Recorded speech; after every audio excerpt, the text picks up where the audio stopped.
Hello, and welcome to the Grow Places podcast, where we explore the virtuous circle of people, growth, and place. Brought to you by Grow Places and hosted by our founder, Tom Larson. Angela. Hi, Tom. How are you doing? Really well, thank you. How are you? Good. It's great to have an on-mic conversation with you. We were just saying you've never actually done that, and it creates a certain atmosphere, doesn't it, in the room when we try to do this, but hopefully we can relax and have a good conversation like we normally do. So I'm going to start with a question that I want you to just hold in your mind till the end of the episode, and we'll come back to it.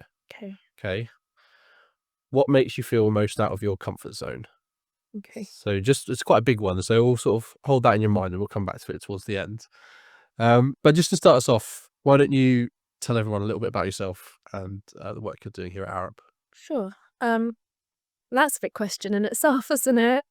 I'm a director at Arup, and I am doing a lot of work across London, a lot of master planning projects these days. I've got a background in engineering and architecture, and I've always really tried to bring those two together and straddle them both, because really what I'm focused on and passionate about is a sense of purpose and a real understanding of developing a real why for what we do.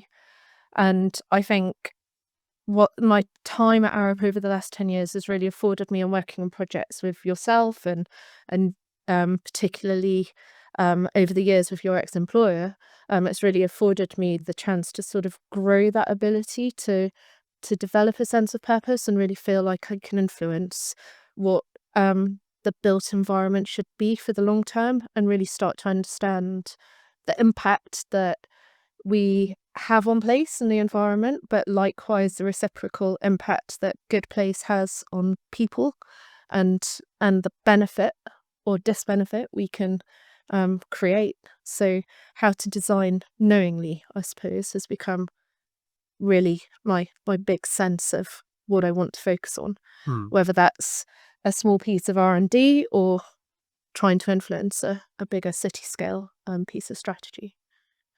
Yeah, well, that's amazing, and I align with a lot of what you're saying there, as you know. And so why are you doing it then? I think if I look back, one of the most formative experiences of my career or earlier years, straight after uni, I got a job in Indonesia working for a French NGO, and that was all about tsunami rebuilding after the Boxing Day tsunami. And that was an incredible experience. I mean, it's kind of scary looking back and realizing that as that young sort of fresh grad, amongst a series of other fresh grads, we were given the responsibility to go out there and work with local architects and engineers, but ultimately us designing and then overseeing the construction of a school program.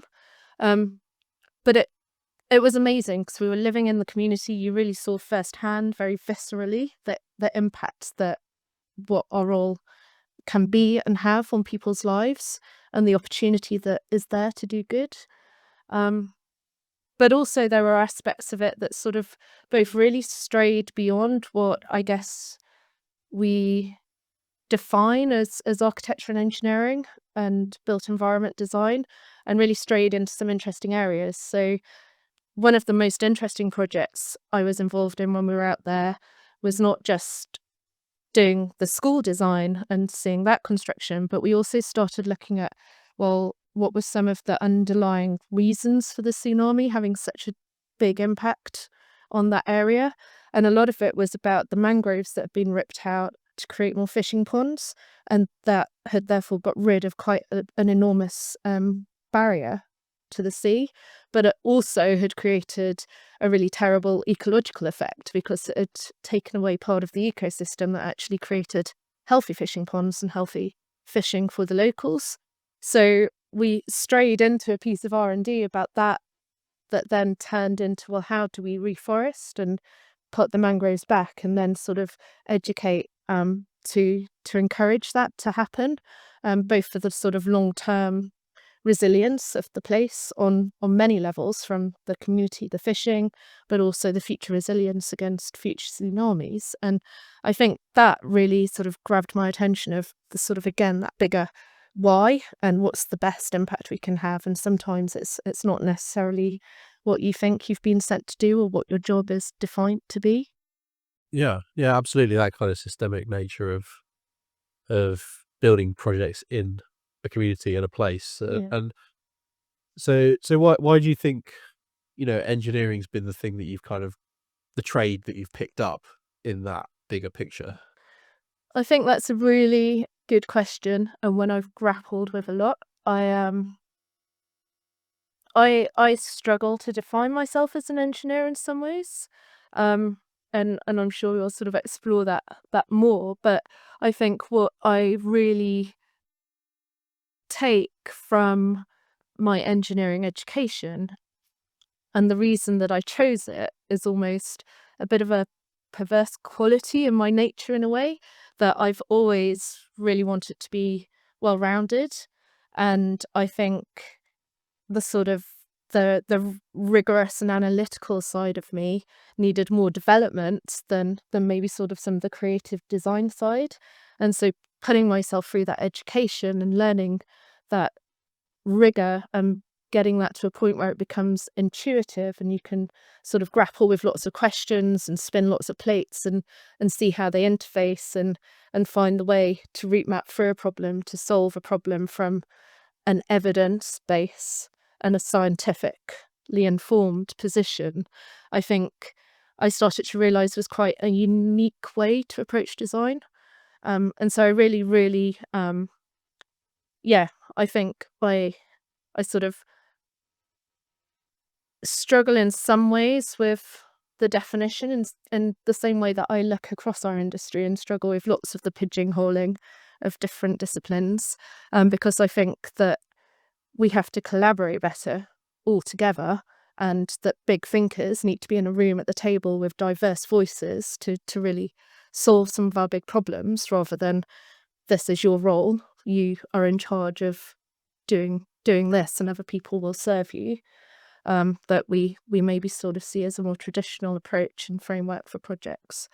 But I really, really value the uniqueness, I guess, of the way I've been taught to think through that engineering education. Yeah, yeah, I completely agree. And that from the projects we've worked on together, that giving everyone an equal opportunity and an equal voice is really valuable. But then, as you said, there's also real value in having experts who kind of have their trade, let's use that term. So they kind of come at it through that lens, but then can also are broad enough to understand the bigger picture, and that kind of almost that kind of wisdom and that experience comes with time, doesn't it? And experience on projects. And back to the example you mentioned in Indonesia, you've got the scientific side of things, but then you've also got the kind of the messiness of people and the messiness of place. And that is where the kind of richness comes, doesn't it, on projects. How do you see those project dynamics kind of changing in a really positive way, maybe to kind of pick up on some of this? I think something that I have actually over the last few years to get to the point where it now feels really positive and I feel really optimistic about the future and the conversations that I'm having and seeing across all sectors and aspects of our industry. It feels like there's beginning to be a real zeitgeist of sort of united desire for certain outcomes and a real richness of wherever you sit at the table, people pulling in the same direction and wanting to sit down together a bit more and have new conversations. But I think to get to this point where I feel sort of optimistic that there are more places at the table for that diversity, has been quite lonely at times. I think quite often it's almost felt like you're accidentally rubbing people up the wrong way, because you're entering a room and you're not answering, oh yeah, okay, you want to do this, I'll tell you how to do it. You're questioning, well, why do you want to do this? Because I find it really hard to get on board and sort of solve a problem until I really believe in the problem we're collectively trying to solve. And I really like helping to sort of shape that brief. And that's what I've really loved about the work that we've done together over time, is that, you know, we have with others sort of come together and shaped that brief, and then shared an aspiration that we go on to say, well, and then what's the best way to fulfill that? So yeah, it's felt quite a lonely place at times to sort of put your neck out and be the challenging voice in the room. But I think luckily I've been through that cycle enough and had enough support from great people along the way that it's got to the point that feels a bit more normal. And I suppose what I am doing now as a team leader in Arup is really trying to help my team feel that it's okay to feel uncomfortable, that it's okay to put yourself out there, and it's just work. And actually the process of design and building takes so many years, doesn't it? So we need to believe in what we're doing, and we need to have fun doing it and feel like we're all equal and part of the conversation. Yeah, totally. It was very well said as well, because you know, there's that kind of conceptual side to it, but then you and I know that there's a kind of reality to some of this process that needs to happen to actually make the step changes that we need in terms of outputs like whole life carbon or improved well-being. So it's not just about the process, is it? It's also that there's probably a really great environment at the moment with some of these other things bubbling to the surface, whereby regardless of if it's Arup or someone else, you know, the sustainability engineer, if I make it as binary as that, is invited to a pre-app. You know, that wouldn't have happened a couple of years ago. So it feels like the environment is starting to enable some of these things. But yeah, but bluntly, we do kind of need that culture, don't we, to actually move the needle on whole life carbon, embodied carbon, social value, health and well-being, some of these big themes. I completely agree. I think one of my biggest reflections of our collective success over the last few years has been bringing a slightly different approach. You can't necessarily change the framework of a project and design stages and the amount of money that's available when, and the risk profile, but you can change how you choose to operate within it. And so if we take an example such as our thought piece around adaptive buildings, I think loads of people across industry have some great conceptual ideas for adaptive buildings. I think where it gets interesting is starting to take those to the next level and sifting, well, what are the ideas that are really going to hold? So beyond the glossy, you know, image that gets published in a design magazine, how do you take it to the next level? How do you make that innovation actually stick and happen? That's where the real work begins, I think. And I think the way that we've had success over the last few years in doing that is to do a combination of testing something on a project with a client that's got enough trust to know that we can fall back on sort of best in class but business as usual design very rapidly and easily. So let's focus 90% of our efforts in a design stage on really trying to push the dial and see if there's a good enough idea in there to hold on to. And then as those projects, which will take time, sort of go into planning, rather than letting that sort of waste away on a piece of paper, picking it up and saying, well, what's our next project together? Can we develop it a little bit further? And then beyond that, well, do we now need to invest our own sort of research and efforts? Arup are amazing at investing. We reinvest quite a proportion of our profit every year into foresight and research and development and thought leadership.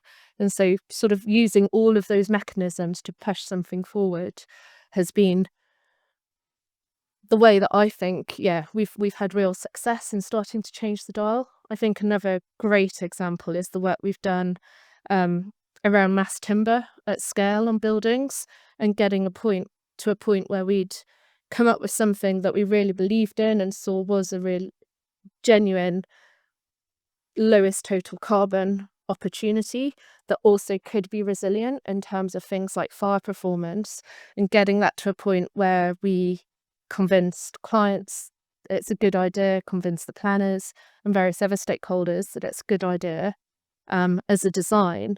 But then to get that over the line, we had to pick it up and say, well, we can't wait for one of those designs to get through planning and come forward. We need to get the insurance industry and the fire brigade and building control together now and listen to them and say, what do they need to see in that design to really take it forward? And I think it's been that ability to sort of use projects and also invest some of our own effort because we believe in it. That's really helped us get to a point where now we're literally building the pieces to sort of do the proof of, well, set it on fire and everyone can see it's going to be okay. Yeah, absolutely. And that's something really that companies like Arup, bigger clients, bigger entities, are in a really sort of fortunate, privileged position to be able to do some of that. And it's great that is kind of leading the way, because it is a bit chicken and egg with some of these things, isn't it? Even for the sort of more enlightened clients, design teams, there are still certain barriers, and that's let alone for kind of the majority of clients and projects out there who will always want to see 10 examples of something happening before they'll do anything. And it's something that in other industries you get kind of this kind of more iterative method of product development, and that's fine for an app or a piece of technology, because if it doesn't work, you can change it and you can take it down for a day, or you can do it overnight while it's quiet. You can't necessarily do the same with a building. So how do you think about things maybe in that kind of iterative way with what you're doing? I think that's, well, to go back to a word you used, I really agree and believe that when you sort of use the word privileged, and the fact that some of the projects we're doing are very privileged in that way, and that for me becomes a bit of a responsibility, that actually these are the projects that can change the world. So if I go back to that example about mass timber at scale, we grappled for a while of, well, what's the IP? Should we be trying to profit from this? Versus, no, actually what we should be doing is setting an example and encouraging all of industry to adopt it if they believe it's the right answer to, and then just pushing yourself forward.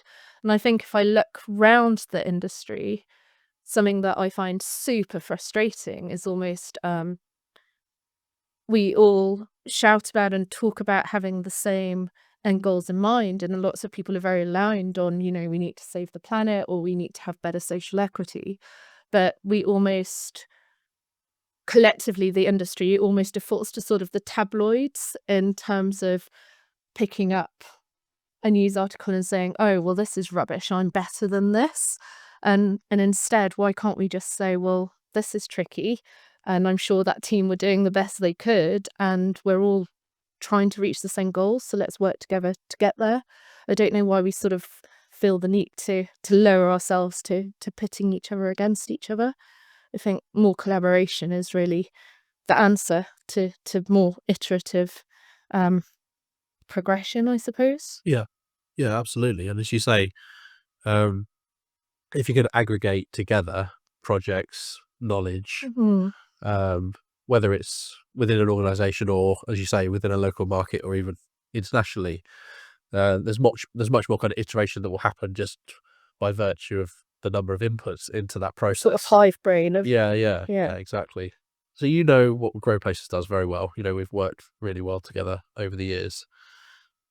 Everything we've just talked about around process, and if you were sat in our chair setting up the next project that we hopefully do together, what does that look like? a blank sheet of paper. I think I can't remember whose quote it is, but there's some really nice thinking. It's not new, about how we should all spend sort of 90% of our time thinking and spinning all the plates and keeping options open and working out where the conflicts are. For me, it's always where there's perceived conflicts between some of our experts and disciplines that it gets really interesting, because how do you turn that into a joint aspiration and a route through? That's for me where innovation happens. So I think it's allowing the time to unearth truly what does a place need, and how do we marry that with what the aspirations of the development are, and spend more time thinking before we commit to, the sort of default of we need to get this much area and it's sort of vaguely going to look like this, and status quo dictates that it's going to turn into a certain product. Yeah. I think, more thinking from first principles rather than jumping sort of experience shortcuts. Yeah. And that collective brain, let's call it that, of the project team. Yeah. Who is in that?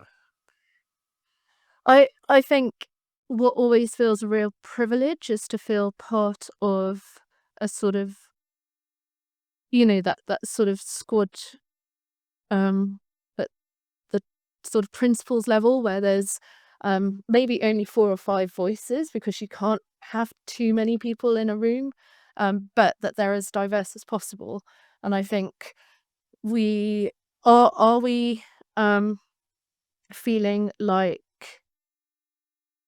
the people that already are in a place have enough of a voice, and that we, in the established processes and ways that we approach projects, do they come in at the right time? Do we understand that voice? Is there any way really at the moment to actually truly harness the benefit of their voice? Do we hear that voice? Like, no matter how hard we try, who represents it? How do we really tap into it? I think that probably is one of the, solving that feels to me like one of the biggest questions, because they are representative for people of a place. Feels like probably the biggest thing that's not necessarily at that table at the moment. And then I think beyond that, I probably feel quite relaxed. I know who I enjoy and admire spending my thinking time with, and that in different scenarios isn't necessarily sort of, oh, you've got that traditional role and this role. It's just people that can think big and be open-minded and listen more than talking, actually, I think often, isn't it? Yeah, 2 ears, 1 mouth. Yeah. Exactly. So what does sort of first principles thinking mean to you? Yeah, I've really enjoyed when we've been exploring the how do we take things back to first principles, and I suppose in some ways it's avoiding the shortcuts.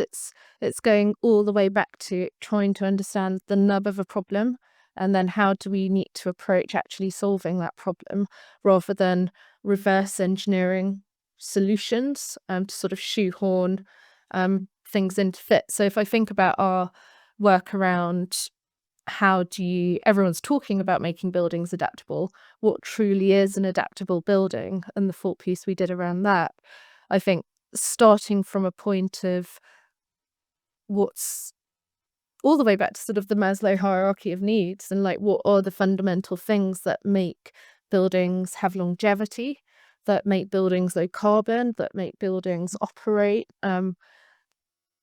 in a low energy way that's also positive for health and well-being. It's going back to understanding the roots of all of those things and then working out how to bring them together, and then developing the answer in a way that sort of aligns all of those strands, I suppose. Not sure how, that's sort of off the hoof. Yeah. Sort of think about the process that we took.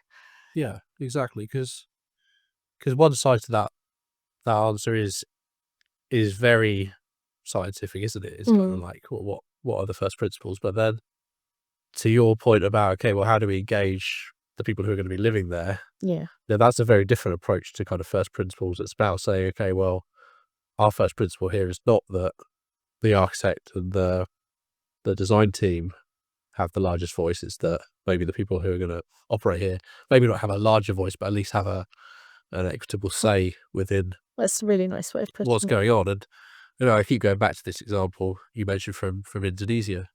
Did you feel like there, that kind of getting out of the ivory tower, so to speak, of a design business and going and actually being in the place, looking at the way that they're building, trying to sort of do things in a much more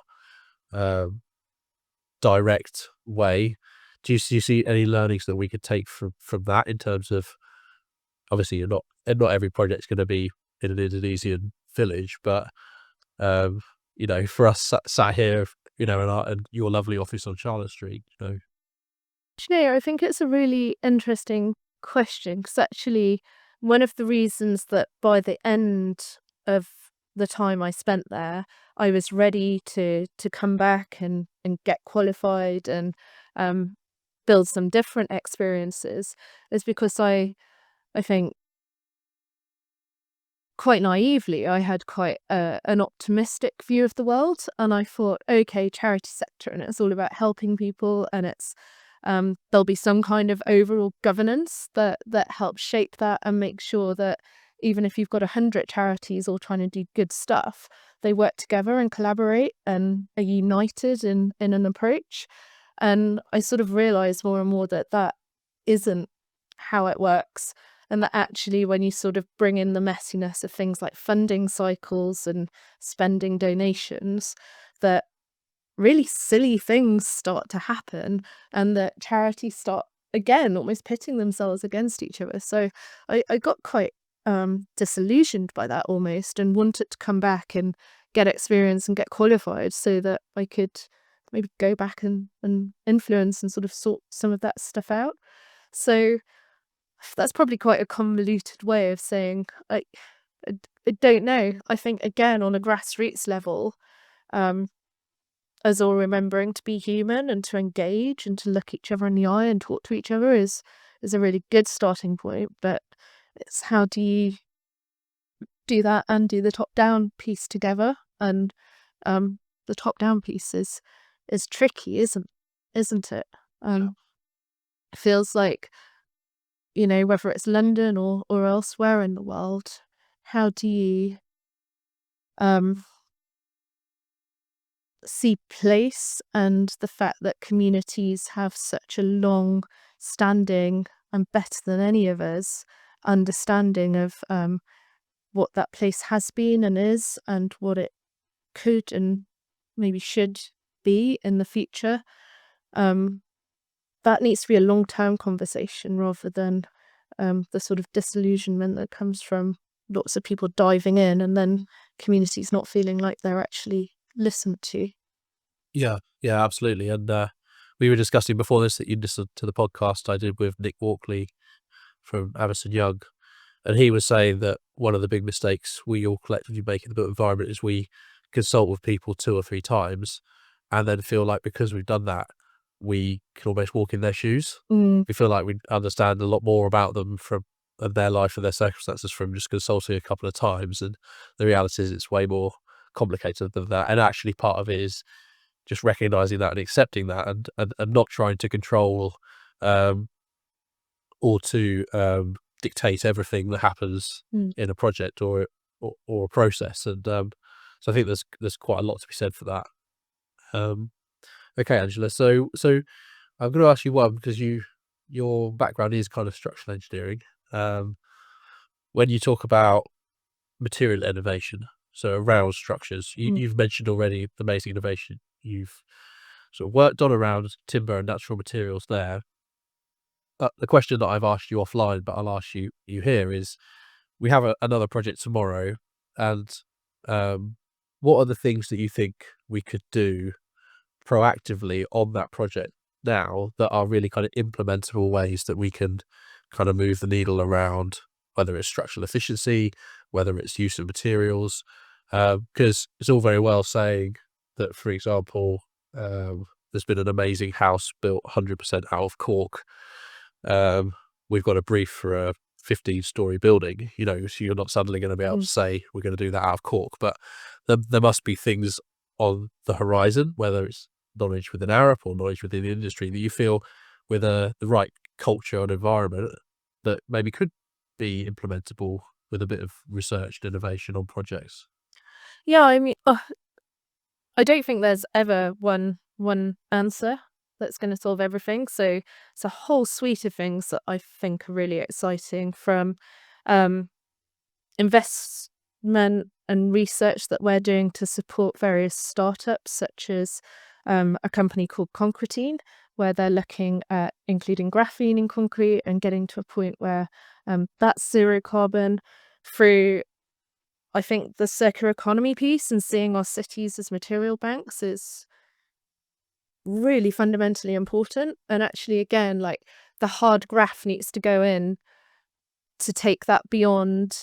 Great, now people are starting to realize we should do pre-demo audits, but how do you genuinely translate the challenges that come out of disassembling buildings into an ability to reuse? I think that for me is something I'm really determined becomes a proper focus area for us on our next project.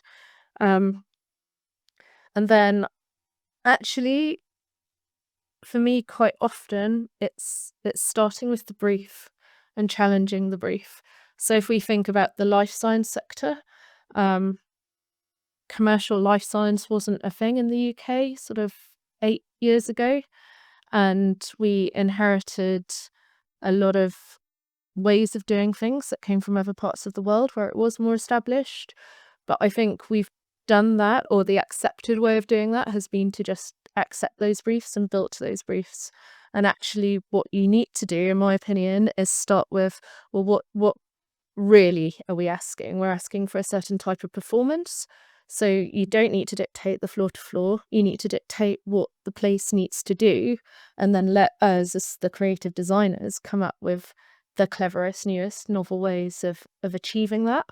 And that's how we'll push things forward, because I think that sector in particular is one I've got experience of, is a really good example of where there could be so many easy wins by just saying that might be the brief, but what you mean is this in terms of performance, and we can immediately therefore chop out X% of material and still meet that performance.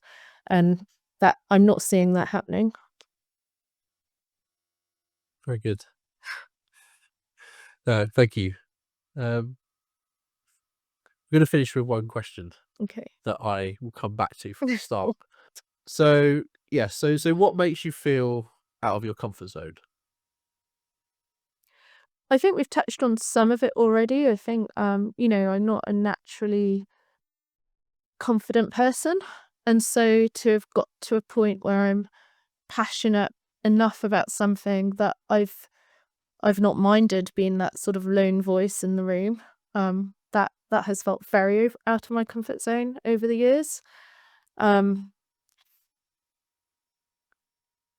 think that actually has got to a place now where it's really enjoyable, and if I don't feel out of my comfort zone, that's when we should be worrying, because that's probably when we're defaulting to business as usual. I think what has helped me develop my confidence and my voice is working really closely in relationships with the likes of you as sort of that trusted advisor, because that's enabled us to, there is no such thing as a silly question, and our opinion is wanted. That's how we solve problems for our clients. And I think that being taken positively has really helped develop my voice. And that has afforded us the space and opportunity to say, well, who knows whether it's going to work, but let's look at this thing over here, because there's something that's not working, so we need to explore it.